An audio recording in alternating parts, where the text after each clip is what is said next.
3 साल हो चुके थे बेटे को अपना घर छोड़कर विदेश में बसे हुए। इन 3 सालों में बूढ़ी माँ और ज्यादा बूढ़ी हो गई थी। 75 वर्ष की उम्र में सुलोचना देवी की याददाश्त काफी कमजोर होती जा रही थी। उन्हें रोजमर्रा की चीजें याद न रहती, लेकिन जो उन्हें हमेशा याद रहता वह था उनका बेटा।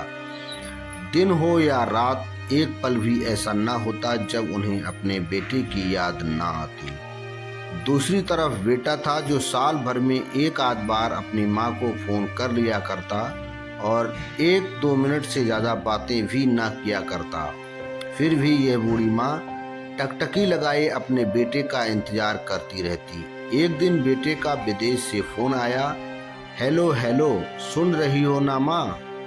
मैं अनिल बोल रहा हूँ, तुम्हारा बेटा। कैसी हो माँ? मैं ठीक हूँ बेटा। तुम बहू, मेरा पोता कैसा है? माँ ने पूछा। सब अच्छे हैं माँ, मैं अगले हफ्ते गांव आ रहा हूँ माँ, तुम्हें लेने। अब हम सब साथ में ही लंदन में रहेंगे। माँ तुम्हारी बहू कह रही थी माँ को यहाँ लेकर आओ, बेचारी अकेली वहाँ परेशान होती होंगी, बेटे ने कहा। माँ की बूढ़ी सूखी आंखें आंसुओं से भीग गईं।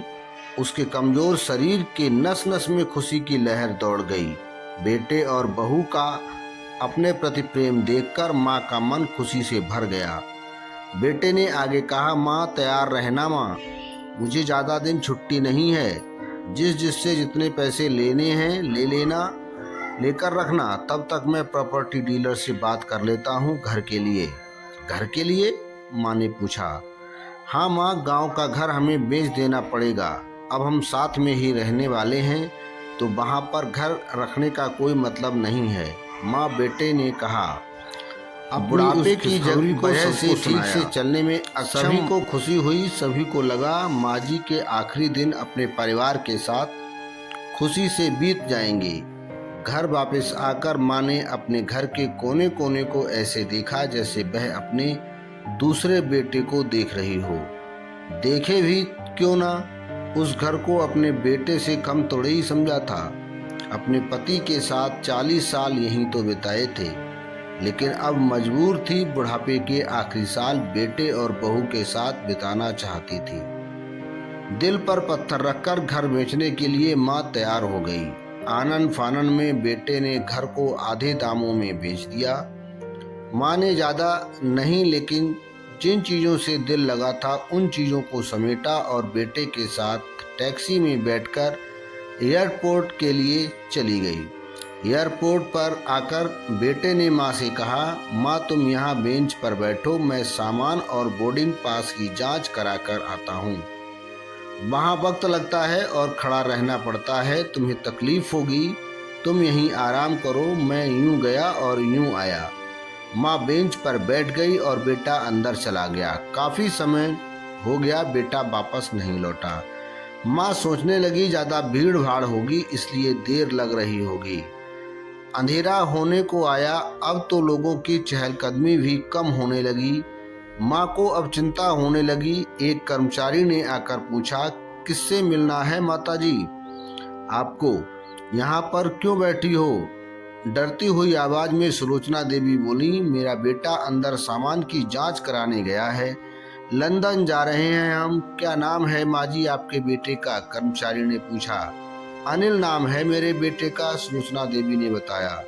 कर्मचारी अंदर गया और थोड़ी देर बाद बाहर आकर लौटा। उसने सुलोचना देवी से कहा, माँ जी लंदन जाने वाली फ्लाइट तो दोपहर में ही जा चुकी है और आपका बेटा भी उस फ्लाइट में बैठकर लंदन जा चुका है। अब आपके यहाँ बैठने का कोई मतलब नहीं है, आप भी अपने घर चली जाइए। क्या जा चुका है? और मैं घर जाऊं? घर? माँ की आंखों से आंसुओं से सैलाब उठने लगे। जैसे तैसे माँ घर पहुंची तो अब उसका था ही नहीं, बिक चुका था। वो वहीं बरामदे में तुलसी के पास सो गई। घर के नए मालिक को उस पर दया आई तो एक कमरा किराए से उसको दे दिया। पेंशन के पैसों से खाना और किराए की बंदोबस्त हो जाता था। दिन बीतने लगे। कुछ दिनों बाद घर के नए मालिक ने सुलोचना देवी से कहा, माताजी आप अपने रिश्तेदारों के यहाँ पर जाकर क्यों नहीं रहती? इस उम्र में आपके लिए वही अच्छा होगा।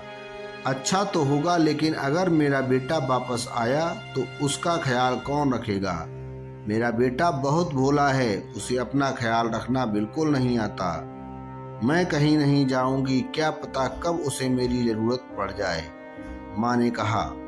दोस्तों, सच बता रहा हूँ, माँ की ऐसी बातें सुनकर मेरी आंखों में आंसू आ गए। किसी ने सच ही कहा है, पूत कपूत हो सकता है लेकिन माता कभी कुमाता नहीं होती। दोस्तों, आप सभी से हाथ जोड़कर विनती करता हूँ, अपने माता पिता की जितनी हो सके सेवा करना, उनके साथ कभी बुरा बर्ताव मत करना। जय हिंद।